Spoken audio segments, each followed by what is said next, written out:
Hi, I'm David Kahane. I lead the Alberta Climate Dialogue project, which is a group of deliberation practitioners, academics, members of government and NGOs in the province of Alberta in Canada who've been working together to convene citizens around climate issues with the hope of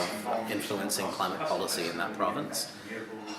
This has been a really interesting meeting. It brought together people who are doing very small group type processes around climate change that are very psychologically oriented, people from involved and elsewhere who are doing big citizen exercises on tough issues like climate change, researchers, practitioners, and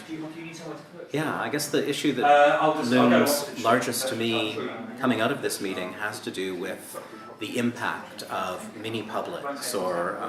bubbles of citizen activity around a tough issue like climate change on broader political systems. So on the one hand, we're thinking about how you can influence decision makers out of these citizen processes. One message that came through loud and clear for me in this meeting is the leaders, from whether they're elected officials or civil servants, need to have an experience of the process, not just hear about it or receive its recommendations or outcomes, but themselves be involved as deliberators or at least as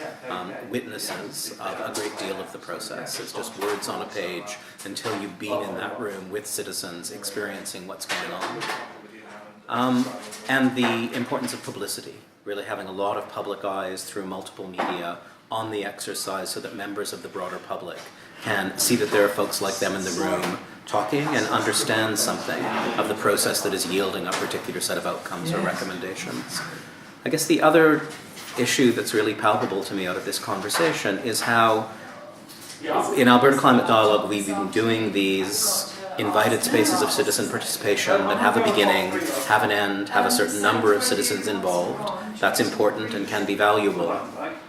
But what I feel out of this meeting is the importance of connecting those organized mini-publics to a whole ecosystem of democratic activity that's happening around them. Civil society organizations that are already deeply involved with these issues,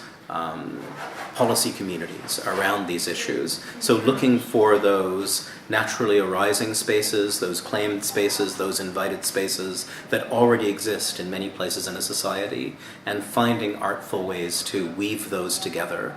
with these formal citizen exercises in a way that can make a maximal political difference, but also have a sustained